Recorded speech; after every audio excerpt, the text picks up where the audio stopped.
Okay, so I sometimes get questions about whether or not I'm still involved in recruiting, if I still run a recruiting company.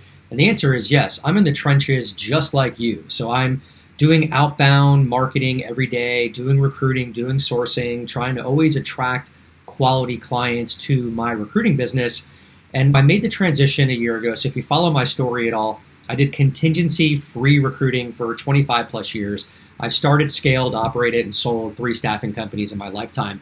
A year ago, I made the transition into retained search, which essentially means that when you work with a client, you collect a payment up front before you even start your search.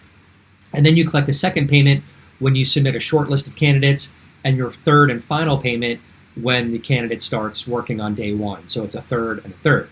So about 2 months ago, I secured and closed a new retained search with a company out in Texas for $48,500. And what you're going to see right here is the second installment, the second check that I received this morning with a FedEx overnight. Okay, so today is June 28th, 2022.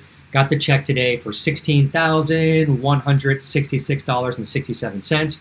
All right, so guys, this is possible. All right, if you want to learn more about retained search and recruiting and how you can get a payment up front to improve your cash flow and get a quick injection of capital into your business to help you with the search, but most importantly, to realize how much better your relationship will be with your clients and your candidates. You get exclusive business.